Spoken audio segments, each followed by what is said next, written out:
Number 6, The Rings of Power. It's a fantasy TV series based on the Lord of the Rings that takes place 1,000 years before, actually when the ring got made and why they got made. So it's a lot of fantasy creatures, or like, yeah, a lot of hot elves as well. But it's very interesting. It's a lot of fight scenes, and it's just graphically just beautiful made. And you can actually, it is actually one of the most expensive TV series that have ever been made, but you can see it and you can feel it, so it's worth seeing. And there's 2 seasons out right now on Prime. If you like the Lord of the Rings and The Hobbit, you should definitely see it. Number 7, The Boys. It's on Prime as well. And it's a TV series about how superheroes coexist in the world with humans, and how it's a conflict about how they're a good thing. They're there because, you know, they can do a lot of stuff and help in our world, but it's also a conflict of how they get used by the government and used to control people by the corporations and stuff. So it's very interesting because, you know, you have the good side and the bad side, in like everything else.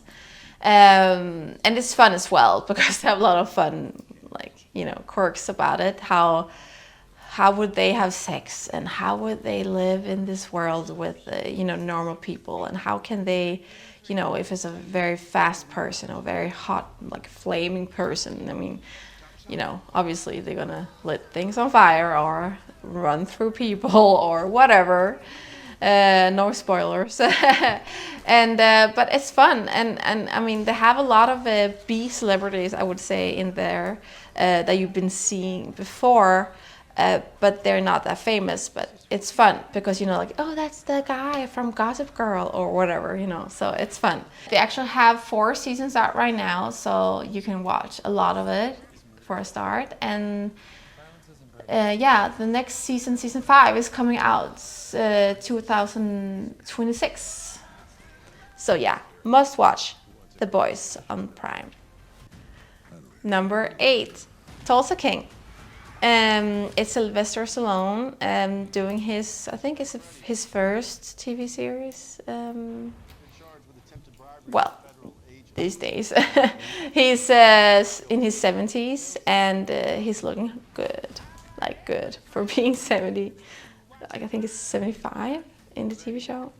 And it's about him coming out of prison for a sentence he served for 25 years. And he's a gangster from New York, and he gets like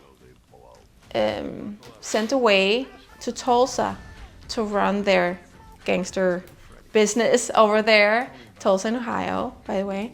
And yeah, and actually he thinks he's gonna run the Tulsa business over there, or like the gangster business over there, but they actually want him to like disappear.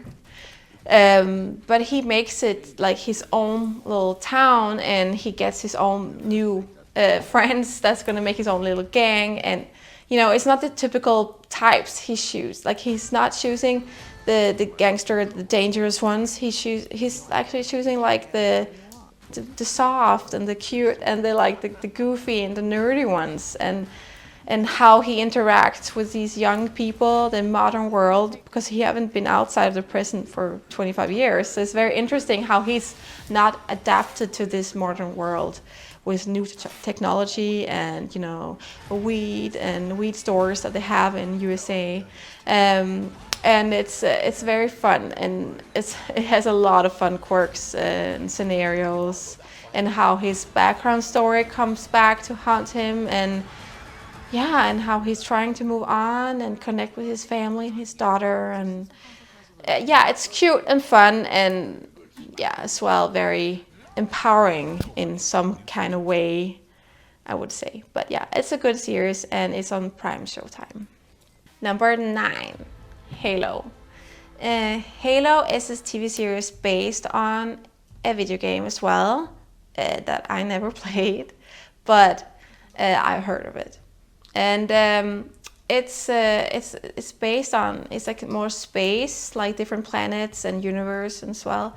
But it's the story is that they kidnapped when they were like, yeah, well, they kidnapped, I guess, to be heroes, and they made them, like, program them and train them to be more like robots.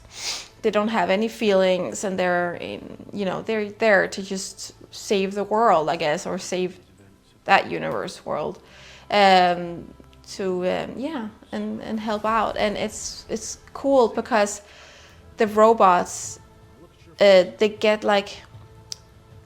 get human at one point. Like, one of them gets, like, he questions things, and he starts to get more like human, like he was when he was a kid, and starting to remember stuff that happened. And the professor that's actually been programming them and like giving them, I guess, drugs to forget and to be more like machine-like. They start to wear off because of the human instinct kicking in and taking over. And the story as well is that while they're getting kidnapped and trained, got kidnapped and by aliens and being trained as well for on their side.